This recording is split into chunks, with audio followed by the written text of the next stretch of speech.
Mallayya Jewellers, Ottupara, Vadakkanchery. Phone 0488423266. നമസ്കാരം, any time ന്യൂസിലേക്ക് സ്വാഗതം.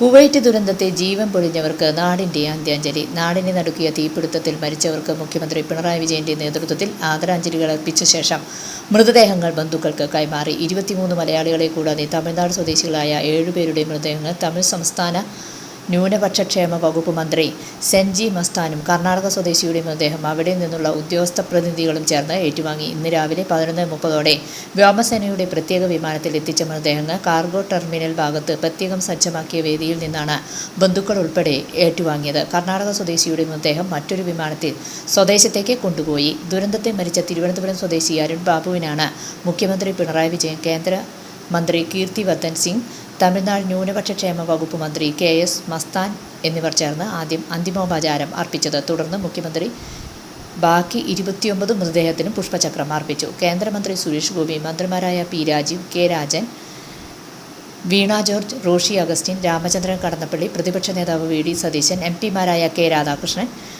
ഹൈബി ഈഡൻ, ബെന്നി ബെഹനാൻ, ഫ്രാൻസിസ് ജോർജ്, ആന്റോ ആന്റണി, MLA മാരായ Roji M. John, Anwar Sadath, TJ Vinod, Mani C. Kappan, Mons Joseph, Chandy Oommen, Ernakulam ജില്ലാ പഞ്ചായത്ത് പ്രസിഡന്റ് മനോജ് മൂത്തേടൻ, യാക്കോബായ സഭാ മെത്രോപൊലിത്ത ഏലിയാസ് മാർ അത്തനാസിയോസ്, എറണാകുളം ജില്ലാ collector NSK Umesh, Tamil Nadu police commissioner Krishnamoorthy, ജനപ്രതിനിധികൾ, രാഷ്ട്രീയ പാർട്ടി നേതാക്കൾ, മതനേതാക്കൾ, ഉദ്യോഗസ്ഥർ തുടങ്ങിയവർ ആദരാഞ്ജലി അർപ്പിച്ചു. സംസ്ഥാന സർക്കാരിന് വേണ്ടി ആദരസൂചകമായി ഗാർഡ് ഓഫ് ഓണർ നൽകി.